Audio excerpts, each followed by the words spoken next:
आज हम आपको बताने वाले हैं जटिल यौगिकों के नामकरण और उसके ऑक्सीकरण संख्या के बारे में। तो जटिल यौगिक का सीधा मतलब है हमारा समन्वय यौगिकों से, या इनको हम लोग उप सहसंयोजन यौगिक के नाम से भी जानते हैं, है ना।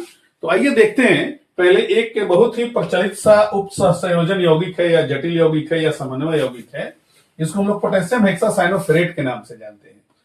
हम किसी भी जटिल यौगिक की पहले संरचना को अगर ध्यान से देखते हैं तो इसकी पूरी संरचना के दो भाग होते हैं। एक भाग जो होता है वो बड़े ब्रैकेट के अंदर होता है और एक जो होता है वो बड़े ब्रैकेट के बाहर होता है। अब बड़े ब्रैकेट के बाहर या तो वो लेफ्ट हैंड हो सकता है या राइट हैंड हो सकता है। इस बात का ध्यान रखना है कि अगर बड़े ब्रैकेट के लेफ्ट साइड में अगर कोई यौगिक कोई तत्व हो तो वो जो होता है वो पूरा का पूरा कॉम्प्लेक्स जो होता है, जो संकुल जो होता है वो रिनाइन होता है, और अगर यही दाईं तरफ होता है तो वो पूरा का पूरा धनायन होता है। जैसे कि आप यहाँ पे देख रहे हैं कि इसमें पोटेशियम बाहर है और इस साइड है, और इसमें आप देख रहे हैं कि क्लोरीन जो है वो दाईं तरफ है।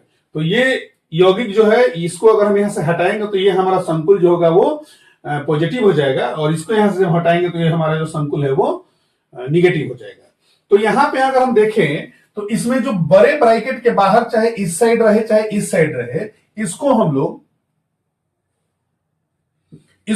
ये वाला जो है इसको हम लोग काउंटर आयन बोलते हैं। इसको हम लोग क्या बोलते हैं? काउंटर आयन बोलते हैं।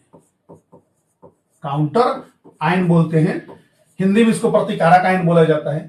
अब अगर हम इसकी बात करें कि यहां पे ब्रैकेट के अंदर दो चीज होते हैं। एक जो होता है वो डी ब्लॉक का एलिमेंट होता है। ये डी ब्लॉक का एलिमेंट जो है, जैसे यहां पे लोहा है, इसको हम लोग संक्षेप में CMI या CMA बोलते हैं। CMI का मतलब होता है सेंट्रल मेटल आयन, और CMA का मतलब होता है सेंट्रल मेटल एटम।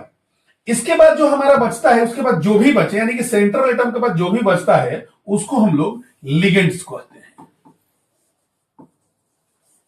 अब लिगेंड्स क्या होते हैं इसके लिए एक अलग से वीडियो हम आगे बना देंगे। ऐसे भी फिलहाल ये जान लीजिए कि चूंकि उप सहसंयोजन यौगिक में बंधन बनता है, इसमें सेंट्रल एटम जो होता है वो एक्सेप्टर होता है, इलेक्ट्रॉन्स पेयर को ग्रहण करता है, और जो लिगेंड्स होते हैं वो डोनर एटम होते हैं, यानी कि जो अपने से इलेक्ट्रॉन प्रदान करते हैं। तो इस प्रकार एक जटिल यौगिक में एक काउंटर आयन होता है जो बड़े ब्रैकेट के बाहर होता है, या लेफ्ट साइड होगा या राइट साइड होगा। उसके बाद एक सेंट्रल एटम होता है जिसे हम लोग CMI या CMA के नाम से जानते हैं, और सेंट्रल एटम के बाद जो भी होता है उनको हम लोग लिगेंड्स कहते हैं। तो अब यदि ऑक्सीकरण संख्या की बात की जाए तो सबसे पहले ये हम जानते हैं कि ऑक्सीकरण संख्या होती क्या है। तो ऑक्सीकरण संख्या किसी भी तत्व या किसी भी आयन का एक फॉर्मल आवेश होता है।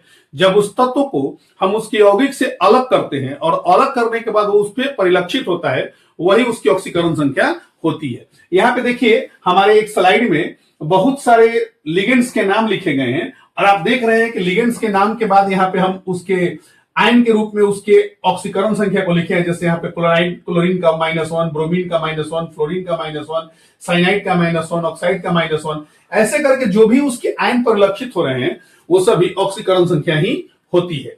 यहाँ पे जटिल यौगिकों की ऑक्सीकरण संख्या का सीधा मतलब है सेंट्रल एटम की ऑक्सीकरण संख्या।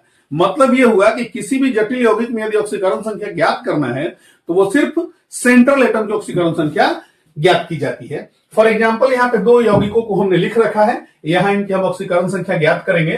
तो यहाँ पे जैसे कि हम देख रहे हैं कि काउंटर आयन के रूप में हमारा पोटेशियम है, और लिगेंड्स के रूप में हमारा साइनाइड है, और यहाँ पे लोहा यानी Fe जो है यही हमारा सेंट्रल एटम है। तो जिसकी भी ऑक्सीकरण संख्या ज्ञात करनी होती है उसको हम लोग यहाँ पे X मानते हैं।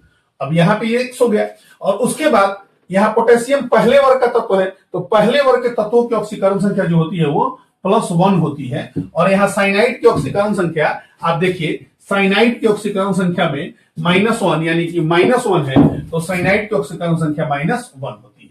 अब क्या करना है कि जब हमको ऑक्सीकरण संख्या ज्ञात करना है तो हम पहले ये देखते हैं कि हमारा जो यौगिक है जिसकी ऑक्सीकरण संख्या हम ज्ञात कर रहे हैं वह उदासीन है कि धनावेशित है कि ऋणावेशित है। बस एक बात ध्यान रखना है कि यदि वह तत्व या यदि वह यौगिक पूरा का पूरा धनावेशित हो या ऋणावेशित हो तो उसके सभी तत्वों की ऑक्सीकरण संख्या का योग जो होता है उस धनावेश या ऋणावेश के बराबर होता है। लेकिन यदि वह यौगिक उदासीन हो तो उसके सभी तत्वों के ऑक्सीकरण संख्या का योग जो होता है, उसके सभी मूलकों के ऑक्सीकरण संख्या का जो योग होता है वो 0 के बराबर होता है। तो यहां पे हम देख रहे हैं कि हमारा जो यौगिक है इस पर किसी तरह का कोई चार्ज नहीं है, तो इसके सभी तत्वों के ऑक्सीकरण संख्या का योग जो होगा वो 0 होगा। जैसे यहाँ एक पोटेशियम की ऑक्सीकरण संख्या +1 होती है, तो 4 है, तो इसका हो जाएगा 1 into the 4 प्लस यहां x हो जाएगा और plus -1 into 6 is equal to 0। अब यदि इसको हम कैलकुलेट करें तो हो जाएगा 4 plus x minus 6 equal to 0, यानी x minus 2 equal to 0, x equal to 2। अब आपके मन में आ रहा होगा कि यहां पे हम रोमन क्यों लिखे हैं, तो सामान्यतः यौगिक की ऑक्सीकरण संख्या को हमेशा रोमन अक्षर में ही लिखा जाता है। इस बात का ध्यान रखना है, जब हम लोग नोमेनक्लेचर सिस्टम पढ़ेंगे, इनका नामकरण पढ़ेंगे, तो उसमें ये बातें आएंगी। फिर इसी तरह यदि हम इसको निकालते हैं, इसकी ऑक्सीकरण संख्या अगर हम निकालते हैं तो फिर हमको कोबाल्ट का ऑक्सीकरण संख्या निकालना होगा, तो इसको हम लोग x मान लेंगे। NH3 एक उदासीन अणु है, तो उदासीन अणु की ऑक्सीकरण संख्या 0 होती है, और क्लोरीन चूंकि हैलोजन वर्ग का तत्व है तो इसकी ऑक्सीकरण संख्या -1 होती है। अब यहां से अगर हम इसका लिखने का करें तो लिखेंगे तो x हो जाएगा, प्लस हो जाएगा 3 into 0 and plus -1 into 3 equal to 0।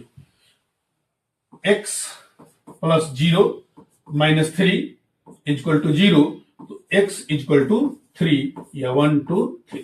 तो इस प्रकार यहां पे इस यौगिक में कोबाल्ट की ऑक्सीकरण संख्या जो हुई वो +3 हो गई। तो इस प्रकार हम किसी भी तत्व की ऑक्सीकरण संख्या जटिल यौगिक में आसानी से ज्ञात कर सकते हैं।